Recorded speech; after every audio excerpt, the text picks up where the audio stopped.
दंगल express channel को subscribe करिए। बुआ जी ऐसा मत करिए, हमरा जाना बहुत जरूरी है बुआ जी। हमारी मर्जी के खिलाफ तुम इस घर में आ तो गई हो, लेकिन अगर हमारी मर्जी के खिलाफ इस घर से बाहर गई तो तुम्हारे लिए अच्छा नहीं होगा। दीदी गहना अपने पति को ढूंढने जाना चाहती है, उसे जाने दीजिए ना। कमला,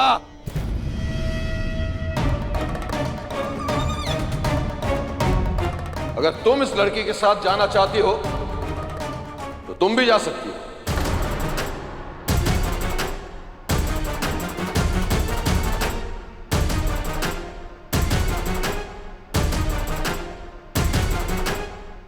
और फिर दोनों सास बहू इस घर की तरफ मुड़ के मत देखना।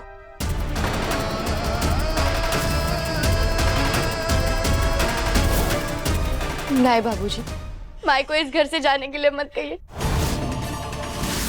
वो तो अपने बेटे के लिए परेशान है और हम अपने पति के लिए, इसीलिए हम उन्हें ढूंढने जाना चाहते हैं बस।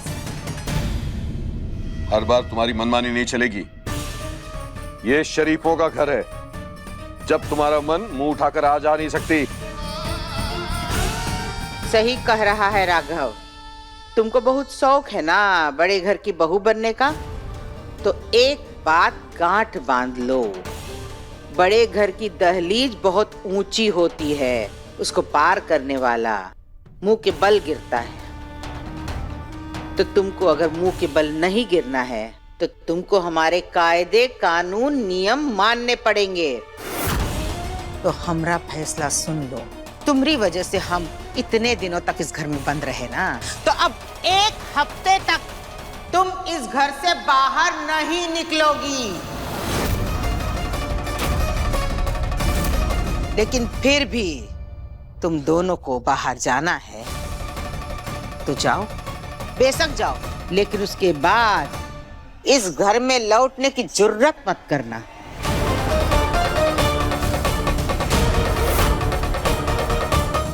नहीं बुआ जी हमें इतनी बड़ी सजा मत दीजिए। हमारा डॉक्टर बाबू को ढूंढने जाना बहुत जरूरी है बुआ जी।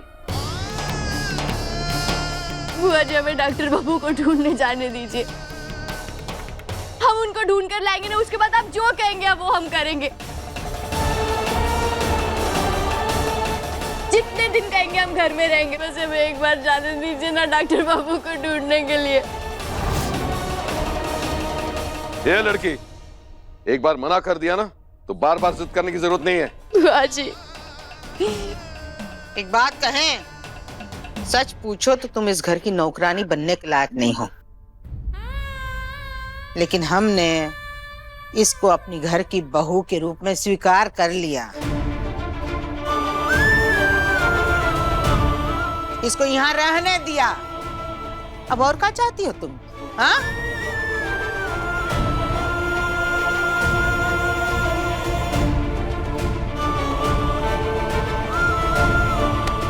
उठो बेटा।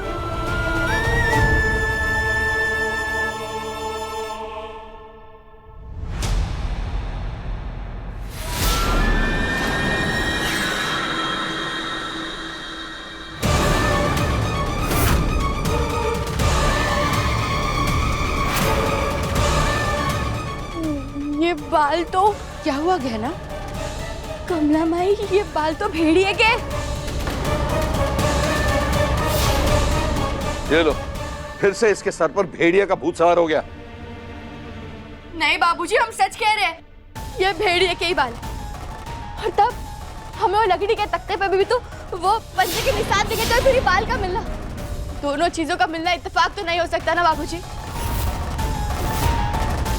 हम कह रहे हैं भेड़िया है और वो आया है शायद। ये लड़की, बस बहुत हुआ, तुम लेखक काहे नहीं बन जाती?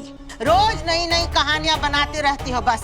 अरे थोड़ी देर पहले हमने तुमसे खुद कहा था कि वो लकड़ी के तख्ते पे बस खरोच के निशान है, और ये बाल तो उस कुत्ते के हो सकते हैं जो भेड़िए जैसा दिखता है। अरे हो सकता है दरवाजा टूटने पे कुत्ता भागा हो तो बाल यहाँ गिर गए।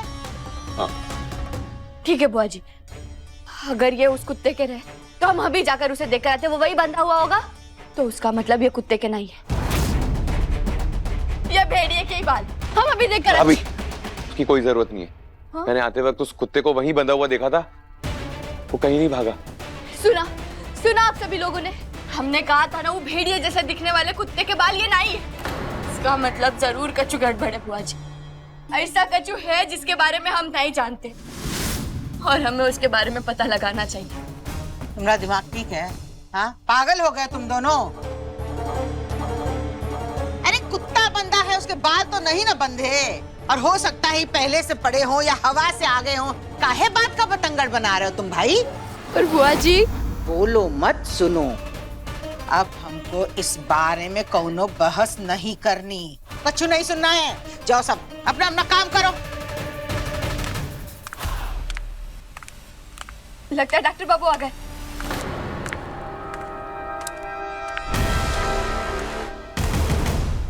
उर्वशी, मेरी बेटी कहाँ है? कहा? तेरी वजह से मेरी बेटी इतने दिनों तक इस घर में बंद रही, और अब जब इस घर के दरवाजे खुल चुके हैं वो घर वापस नहीं आई है। क्यों? क्या बोल रहे हैं आप? आलिया अभी तक घर वापस नहीं आई? अरे अगर वो घर वापस आई होती तो मैं यहाँ क्यों आई होती? बता, तूने मेरी बेटी के साथ क्या किया है? बोल, बता, बोल। अरे छोड़िए गहना को, ये आलिया के साथ क्यों कुछ करेगी? हम सच कह रहे हैं, हमें नहीं पता आलिया कहाँ है। अरे वो तो हम सबके सामने यहाँ से डॉक्टर बाबू को ढूंढने के लिए गई थी और फिर अब वो भी नहीं मिल रही है। इसीलिए तो हम डॉक्टर बाबू को ढूंढने जाना चाहते थे। झूठ मत बोल, आलिया का फोन नहीं लग रहा है, वो यहाँ पर नहीं है, और तूने भी उसे कुछ नहीं किया है ना? फिर ऐसे वो कहाँ चली गई?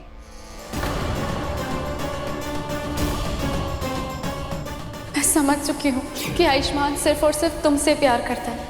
मेरा तो सिर्फ वो दोस्त है, इसलिए अब मैं इसे तुमसे नहीं छीनना चाहती। गहना, तुम चिंता मत करो, मैं आयुष्मान को लेकर आती हूँ। हमें ही तो नहीं पता कि आलिया कहाँ है, लेकिन हमें ही पक्का पता है आलिया डॉक्टर बाबू को जरूर कहीं अपने साथ लेकर चली गई है। क्या? हाँ, हम अभी तक सोच रहे थे कि आलिया यहाँ मिल नहीं रही है, वो अपने घर चली गई होगी, लेकिन अब तो डॉक्टर बाबू भी नहीं मिल रहे और आलिया भी नहीं मिल रही है। इसका साफ साफ मतलब यही है कि आलिया अपने साथ डॉक्टर बाबू को कहीं लेकर चली गई है। दिमाग खराब हो गया तुम्हारा, पूरी तरह से खाली हो गई क्या तुम्हारी खुपड़िया? हमको ये बताओ कि आलिया काहे आयुष्मान को कहीं लेके जाएगी? बुआ जी, वही तो हम भी जानना चाहते हैं। अरे आप ही सोचिए, आप ही ने भेजा था ना आलिया को डॉक्टर बाबू को ढूंढने के लिए, तो फिर अभी तक आलिया डॉक्टर बाबू को लेकर वापस काहे नहीं, और डॉक्टर बाबू भी घर में नहीं, तो हम ही कैसे मान ले बुआ जी कि आलिया ने कछु नहीं किया होगा? गहना देख तू। बाबूजी, आपको हमें डांटना है डांट लीजिए, कछु कहना है कह दीजिए, हमें सजा देनी है सजा दे दीजिए, लेकिन इस बार बात हमरे पति की, तो हम चुप नहीं बैठेंगे।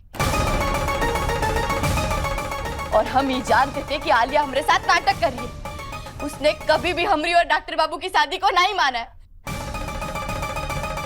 उसने हम सबको अपनी बातों में फंसाने की कोशिश की है, और फिर उसे जैसे ही मौका मिला वो डॉक्टर बाबू को अपने साथ लेकर के चली गई यहाँ से। जानकी जी, ये आलिया पर इतने बड़े इल्जाम लगा रही हैं, आप चुप क्यों हैं? कुछ बोल क्यों नहीं रही हैं? बुआ जी, हम जानते हैं आपके पास 100 कारण है हमसे नाराज रहने के लिए, लेकिन इस बात हमारी नहीं है, बात डॉक्टर बाबू की है। बुआ जी, हम आपके आगे हाथ जोड़ते हैं, हमें डॉक्टर बाबू को ढूंढने जाने दीजिए।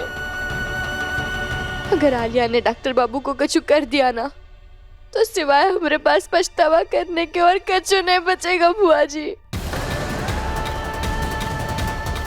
जाने दीजिए ना बुआ जी।